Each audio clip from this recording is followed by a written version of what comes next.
झारखंड में अपनी अंतिम सांसें गिन रहा नक्सलवाद और नक्सलियों के अलग अलग संगठन एक बार फिर इस कोशिश में लगे हुए हैं कि संगठन को फिर से पुनर्जीवित करके अपना दबदबा कायम किया जाए और लेवी वसूल कर अपनी कार्रवाई से अपनी ताकत का इजाफा किया जाए। लेकिन यह नापाक कोशिश कामयाब हो पाती इसके पहले ही पुलिस ने नक्सलियों के नापाक इरादे को नाकाम कर दिया और 15 लाख के इनामी नक्सली रणविजय महतो को जिंदा गिरफ्तार कर लिया। जबकि मुठभेड़ में एरिया कमांडर रही उसकी पत्नी शांति तथा उसके सहयोगी मनोज को पुलिस ने मार गिराया। इस मुठभेड़ के बाद जो कहानी सामने आई है वह बेहद ही गंभीर और चिंतनीय है। पुलिस ने जिस नक्सल दस्ते को घेरा वह पारसनाथ पहाड़ी और इसके आसपास के इलाके में सक्रिय था और अब पुलिस की दबिश के कारण सिमट कर खत्म होने की स्थिति में था। चंद मुट्ठी भर ही बच्चे रह गए थे जो अपने अस्तित्व को लेकर चिंता में थे।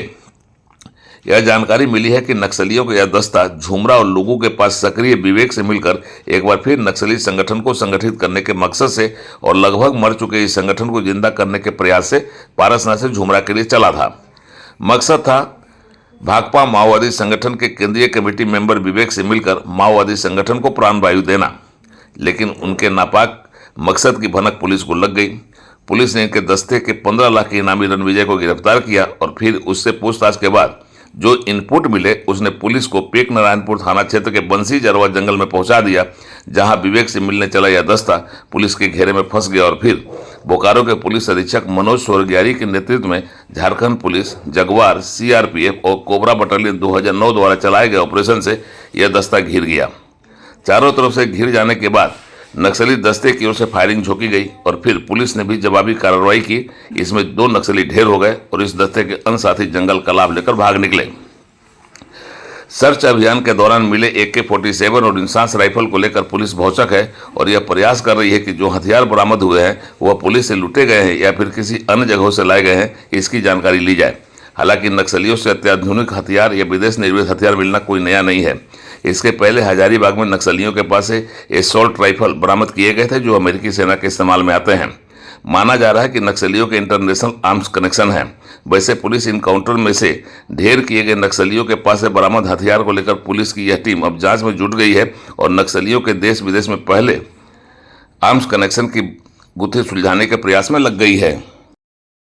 एक गुप्त सूचना मिली थी रणविजय के बारे में कि वो एक जगह पे है और वहाँ पे उसकी एक्टिविटी है, तो उसी पे हमारी एक टीम के द्वारा जो है उसको इंटरसेप्ट किया गया और उसको वहाँ से हिरासत में लिया गया। उससे पूछताछ की गई, तब पूछताछ में उसके द्वारा जो है ये बताया गया कि उसकी जो बाकी बची हुई जो टीम है, जिसमें कि आज जैसे ये जो मारे गए मनोज हो या शांति है या अन्य लोग हैं जो जहाँ पे उनका ठिकाना है उसके बारे में बताया गया।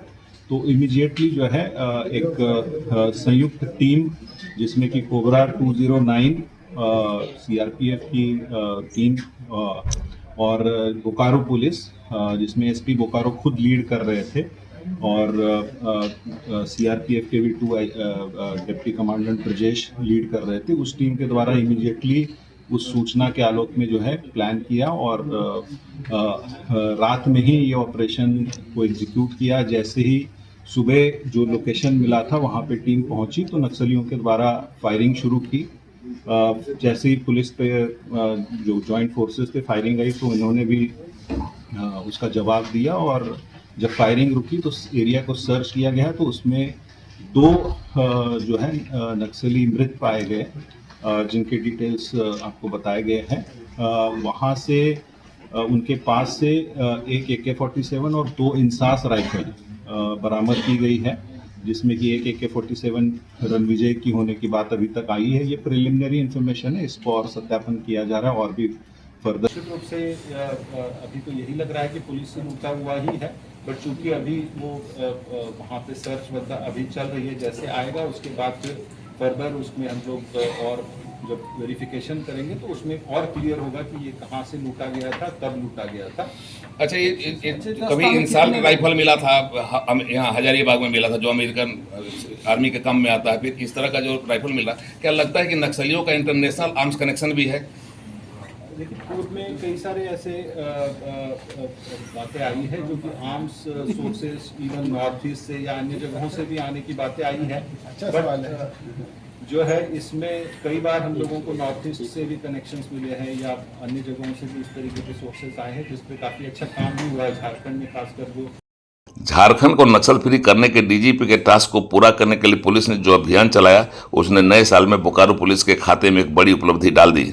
यह उपलब्धि बोकारो पुलिस को जहां उत्साह से भर रही है, नक्सलियों में हताशा का भाव भी दे रही है।